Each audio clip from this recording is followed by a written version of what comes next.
Hello everyone, আমি দীপান্বিতা আর আমার channel basic English with দীপাতে তোমাদের সবাইকে অনেক অনেক স্বাগত জানাই। বিগত 15 বছর ধরে হাই স্কুলে ইংলিশ টিচার হিসেবে আমি যুক্ত আছি। এই দীর্ঘ 15 বছরে আমার ইংলিশ পড়ানোর যে অভিজ্ঞতা, সেই অভিজ্ঞতায় আমি দেখেছি যে ছাত্রছাত্রীদের যেহেতু ইংলিশের বেসিক কনসেপ্ট ক্লিয়ার থাকে না, সেই কারণে ইংলিশ সাবজেক্টের প্রতি তাদের একটা ভীতি তৈরি হয়। তো সেই হিসাবে আমার মনে হয়েছে যে ইউটিউব প্ল্যাটফর্মকে কাজে লাগিয়ে যদি ইংলিশের বেসিক কনসেপ্ট ক্লিয়ার করার কাজে আমি কিছুটা হেল্প করতে পারি ছাত্রছাত্রীদের, তো সেই চিন্তা ভাবনা থেকেই এই চ্যানেলটা আমি স্টার্ট করেছি। আশা রাখবো তোমরা আমার পাশে থাকবে। আর এই চ্যানেলে এই ভিডিওগুলো তোমরা যদি রেগুলার ফলো করো, তাহলে তোমাদের ইংলিশের যে বেসিক কনসেপ্ট, সেই কনসেপ্ট অনেকটাই ক্লিয়ার হয়ে যাবে। আর তোমাদের যদি কোনো কোয়ারি থাকে, কোনো কোয়েশ্চেন থাকে, তোমরা সেগুলো আমাকে কমেন্ট করে অবশ্যই জানাবে। তাহলে আজকে ডে 1 এর ক্লাস আমি শুরু করছি। যে টপিকটা দিয়ে, সেই টপিকটা হচ্ছে আর্টিকেল। তাহলে চলো আজকের টপিকে আমরা সরাসরি চলে যাই। আজকের ডে 1 এ আমাদের আলোচনার যে টপিক সেটা হচ্ছে আর্টিকেল। আর্টিকেল আমরা কোনগুলোকে বলি? আর্টিকেল বলি এ, অ্যান এবং দা কে। আর্টিকেল জানার আগে আমাদের যে কনসেপ্টটা ক্লিয়ার করতে হবে সেটা হচ্ছে ইংলিশে টোটাল অ্যালফাবেট আছে 26, অর্থাৎ 26টা। এই 26 অ্যালফাবেটস এর মধ্যে ভাওয়েল আছে 5টা, সেগুলো হচ্ছে A, E, I, O, U. আর কনসোন্যান্ট আছে 21টা। এবারে যে কোনো অনির্দিষ্ট বস্তু যদি সিঙ্গুলার হয়, অর্থাৎ একবচন হয়, সেক্ষেত্রে আমরা সেটা লেখার জন্য আমরা এ অথবা অ্যান এর ব্যবহার করি। অর্থাৎ একটি কোনো জিনিস বোঝাতে আমরা এ অথবা অ্যান এর ব্যবহার করি। যেমন আমি যদি বলি একটি আপেল, অর্থাৎ অনির্দিষ্টভাবে আমি যে কোনো আপেলের কথা বোঝাচ্ছি, সেক্ষেত্রে একটি আপেল আমি যখন লিখবো ইংলিশে, তখন আমাকে লিখতে হবে অ্যান অ্যাপেল। বা আমি যদি অনির্দিষ্ট করে বলি একটি কলম, অর্থাৎ যে কোনো একটি কলমের কথা আমি এখানে বলছি, সেক্ষেত্রে আমাকে এখানে লিখতে হবে এ পেন। এখানে অ্যাপেলের আগে আমি লিখলাম অ্যান, আর পেনের আগে আমি লিখলাম এ। তার কারণ হচ্ছে অ্যাপেল এই যে শব্দটা শুরু হচ্ছে ভাওয়েল দিয়ে, অর্থাৎ এ দিয়ে। যখনই কোনো শব্দ ভাওয়েল দিয়ে শুরু হয়, ম্যাক্সিমাম ক্ষেত্রে দেখা যায় তার আগে অ্যান বসানো হয়। আর যখন কোনো শব্দ কনসোনেন্ট দিয়ে শুরু হয়, যেমন এখানে পেন শব্দটা শুরু হয়েছে কনসোনেন্ট দিয়ে, পি দিয়ে, সেক্ষেত্রে কনসোনেন্ট ওয়ার্ডের আগে আমরা লিখব এ। এটা একটা জেনারেল রুল, কিন্তু এর কিছু ব্যতিক্রমও আছে। সেই ব্যতিক্রমটা আমি এর পরে তোমাদের সাথে আলোচনা করছি। তাহলে অনির্দিষ্ট কোনো বস্তুর আগে আমরা এ অথবা অ্যান বসাই।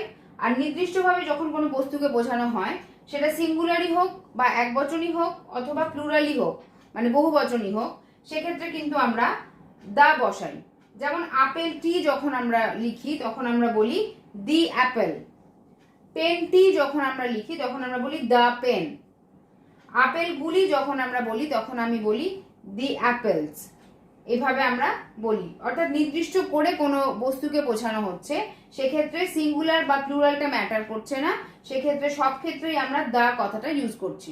তোমরা খেয়াল করে থাকবে এই যে টিএইচি দা শব্দটা কোনো কোনো ক্ষেত্রে দি উচ্চারণ হয়, কোনো কোনো ক্ষেত্রে দা উচ্চারণ হয়। এখানে দেখো আমি দুটো শব্দ লিখেছি, দা আর্থ আর দা পেন। এখানে যখনই আমি আর্থ শব্দটা লিখছি, অর্থাৎ শব্দটা শুরু হচ্ছে ভাওয়েল দিয়ে, তখনই তার আগে আমি যখন দা লিখবো সেটা উচ্চারণ হবে দি, নট দা। তখন তার উচ্চারণটা করব আমি দি, অর্থাৎ দি আর্থ। এটার উচ্চারণটা হচ্ছে দি। আর যখন কোনো কনসোনেন্ট দিয়ে শব্দটা শুরু হবে, অর্থাৎ পেন, তখন তার আগে আমরা উচ্চারণ করব দা, দা পেন, কিন্তু দি আর্থ। এটা হবে দা পেন, দা পেন, দি আর্থ। এবার ধরো লিখলাম সান। সানটা দেখো এখানে এস আছে, অর্থাৎ এটা কনসোনেন্ট আছে, সেক্ষেত্রে সানের আগে যে এটা লিখেছি দাটা, এর উচ্চারণটা হবে কি দা সান। যেহেতু কনসোনেন্ট, দা সান, দা সান লিখবো এখানে। এবারে লিখলাম অরেঞ্জ। এখানে কিন্তু উচ্চারণটা হবে দি অরেঞ্জ, দি অরেঞ্জ। যেহেতু অরেঞ্জের এখানে ওটা হচ্ছে ভাওয়েল, সেজন্য আমরা বলবো দি অরেঞ্জ, দি অরেঞ্জ। তাহলে দা আর দি এর উচ্চারণটা কোথায় কিভাবে চেঞ্জ হয়, সেই কনসেপ্টটা আশা করি তোমাদের কাছে ক্লিয়ার হয়েছে। যেখানেই তোমরা দেখবে ভাওয়েল দিয়ে শব্দটা শুরু হচ্ছে তার আগে দা থাকলে উচ্চারণটা হবে দি, আর যেখানে কনসোনেন্ট দিয়ে শব্দটা শুরু হচ্ছে তার আগে যে দা আছে তার উচ্চারণটা হবে দা। দি আর, দা পেন, দা সান, দি অরেঞ্জ। এবারে এর ব্যবহারটা কোথায় কোথায় হয় আমি প্রথমে বলছি। এটার ব্যবহার কোথায় হয়? কনসোনেন্টের আগে এর ব্যবহার হয়। অর্থাৎ আমি যদি বলি পেন, একটি পেন, তাহলে পেন পি কনসোনেন্ট দিয়ে শুরু হচ্ছে, তার আগে আমি এ বসাবো। বা ধরো লিখলাম যে টয়, টি কনসোনেন্ট, তাহলে তার আগে আমি বসাবো এ টয়। বা ধরো লিখবো পিলো, পিলো অর্থাৎ বালিশ, তাহলে পিটা এখানে কনসোনেন্ট, তার আগে আমি লিখবো এ পিলো। এই সকল ক্ষেত্রে কনসোনেন্ট আছে, সেজন্য এগুলোর আগে আমি এ লিখলাম। এবার নেক্সট পয়েন্টে আসি। নেক্সট পয়েন্টটা হচ্ছে যে যে ভাওয়েলগুলোর উচ্চারণ ইউ এর মতো হয়, ইউ এর মতো ভাওয়েল যাদের উচ্চারণ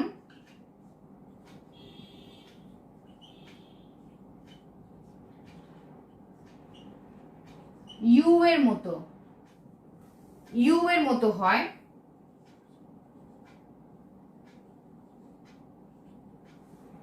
সেক্ষেত্রে এ বসে, সেক্ষেত্রে এ বসে।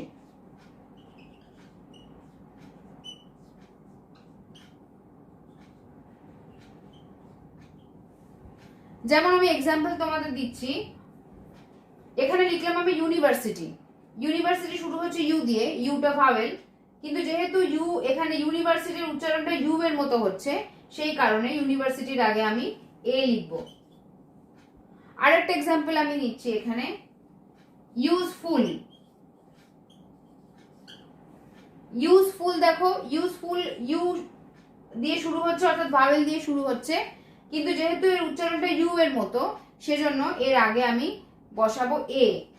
এর আগে হিসাব মতো অ্যান বসার কথা, কিন্তু যেহেতু এটা ইউ এর মতো উচ্চারণ হচ্ছে ভাওয়েলটা, সেই কারণে এর আগে আমাকে এ বসাতে হবে। বা ধরো লিখবো ইউরোপিয়ান, ইউরোপিয়ান, ইউরোপিয়ানে ই দিয়ে শুরু হচ্ছে অর্থাৎ ভাওয়েল দিয়ে শুরু হচ্ছে, সেক্ষেত্রে এর আগে নিয়ম অনুসারে অ্যান বসানো কথা, কিন্তু যেহেতু এখানে ইউরোপিয়ানে ইউ, এই ইউ এর মতো উচ্চারণ হচ্ছে, সেজন্য এর আগে আমাকে বসাতে হবে এ, এ ইউরোপিয়ান। তাহলে ভাওয়েল যাদের উচ্চারণ ইউ এর মতো সেক্ষেত্রে কিভাবে এ ইউজ হচ্ছে সেটা তোমাদের দেখানো হলো। এবারে থার্ড পয়েন্টটা দেখো, ও যাদের উচ্চারণ ডাব্লিউ এর মতো হয় সেক্ষেত্রে তাদের আগেও এ বসানো হবে।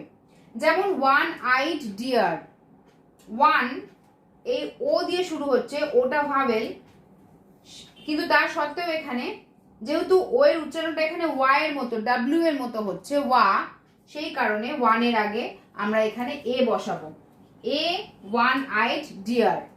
বা 1 রুপি নোট, এক্ষেত্রে ওয়ান সেই একই ব্যাপার, ও উচ্চারণটা হচ্ছে ডাব্লিউ এর মতো ওয়া, ওয়া, সেজন্য এখানে ওয়ান এর আগে আমি এ বসাবো। তাহলে এই তিনটে নিয়মে মোটামুটি এই এটা ব্যবহার হয়। একটা হচ্ছে কনসোনেন্টের আগে, একটা হচ্ছে ভাওয়েল যাদের উচ্চারণ ইউ এর মতো হয় তাদের আগে, আর একটা হচ্ছে ও যাদের উচ্চারণ ডাব্লিউ এর মতো হয় তাদের আগে। এই তিনটে নিয়ম আশা করি তোমাদের কাছে ক্লিয়ার হয়েছে। এরপরে আমরা অ্যান এর ব্যবহারটা দেখে নিচ্ছি। এবারে অ্যান এর ব্যবহারটা আমি তোমাদের দেখাচ্ছি। অ্যান এর ব্যবহার প্রথমেই ভাওয়েলের আগে অ্যান এর ব্যবহার হয়, এটা আমরা জেনারেল নিয়মে জানি। যেমন আই, আই শব্দটা ই দিয়ে শুরু হয়েছে অর্থাৎ ইটা যেহেতু ভাওয়েল তার আগে আমরা বসাবো অ্যান আই। অরেঞ্জ, অরেঞ্জেটা শুরু হয়েছে ও দিয়ে, ভাওয়েল দিয়ে, সেক্ষেত্রে এটার আগে আমরা বসাবো অ্যান অরেঞ্জ। এগ, এগ শুরু হয়েছে ই দিয়ে ভাওয়েল, তার আগে আমরা বসাবো অ্যান এগ। এবার দ্বিতীয় পয়েন্টটা দেখো, কনসোনেন্ট যেগুলি ভাওয়েল সাউন্ড পাই, কনসোনেন্ট যেগুলির ভাওয়েল সাউন্ড পাই তার আগে আমরা অ্যান বসাবো। যেমন এম এ, এখানে এই যে এমটা উচ্চারণ করতে গেলে আগে আমাদের এ উচ্চারণ করতে হচ্ছে, এম এ অর্থাৎ আগে একটা এ উচ্চারণ হচ্ছে, যেহেতু এখানে এম উচ্চারণ করতে গেলে আগে এর উচ্চারণ হচ্ছে, অর্থাৎ উচ্চারণটা ভাওয়েলের মতো হচ্ছে, সেই কারণে এম এ এটার আগে আমরা বসাবো এন এম এ। এবার দেখো অনেস্ট, অনেস্ট মানে সৎ, H O N E S T, এটা শুরু হচ্ছে কিন্তু এইচ অর্থাৎ কনসোনেন্ট দিয়ে, কিন্তু আমরা উচ্চারণের সময় অনেস্ট অর্থাৎ অ দিয়ে উচ্চারণটা শুরু করছি, মানে ও এর মতো উচ্চারণ হচ্ছে, সেই কারণে এখানে উচ্চারণের জন্য যেহেতু ভাওয়েলের মতো উচ্চারণটা হচ্ছে, সেই কারণে এখানে অনেস্টের আগে আমরা বসাবো অ্যান। এবার দেখো আওয়ার, আওয়ারটা দেখো H O U R hour আমরা লিখলাম, কিন্তু উচ্চারণটা আওয়ার অর্থাৎ ও এর মতো হচ্ছে, সেই কারণে এখানে ভাওয়েল সাউন্ড যেহেতু আমরা পাচ্ছি, সেই জন্য তার আগে আমাদের এখানে অ্যান বসাতে হবে।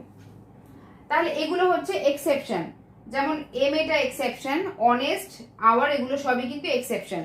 এক্সেপশনের নিয়মটা হচ্ছে কনসোনেন্ট থাকবে কিন্তু উচ্চারণটা হবে ভাওয়েল এর মতো, সেই ক্ষেত্রে আমরা এগুলোর আগে অ্যান বসাবো। তাহলে অ্যান এর যে কনসেপ্ট সেটাও আশা করি তোমাদের কাছে ক্লিয়ার হয়েছে। এবারে দায়ের ব্যবহারটা তোমাদের আগে আমি বলেছি, তবু আরেকবার আমি এখানে বলে দিচ্ছি। নির্দিষ্ট কোনো বস্তুর ক্ষেত্রে সেই বস্তুটা হতে পারে সিঙ্গুলার বা একবচন অথবা প্লুরাল বা বহুবচন, এই দুটো ক্ষেত্রে কিন্তু নির্দিষ্ট বস্তু বোঝাতে আমরা দায়ের ব্যবহার করি। যেমন দ্য পেন অর্থাৎ পেনটি, নির্দিষ্ট করে কোনো পেনকে বোঝানো হচ্ছে।